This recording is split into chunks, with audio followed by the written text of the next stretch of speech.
Hey everyone, on today's video I'm going to show you how to add VWAP indicator in TradingView. So first we're going to click our browser. Then once we're there, we're going to search in for tradingview.com. So once we're here, we're going to need to sign up.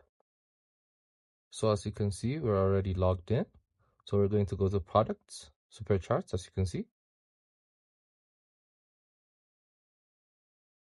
Then from there, we're going to click on indicators. Then from here, we're going to search for VWAP, volume weighted average price.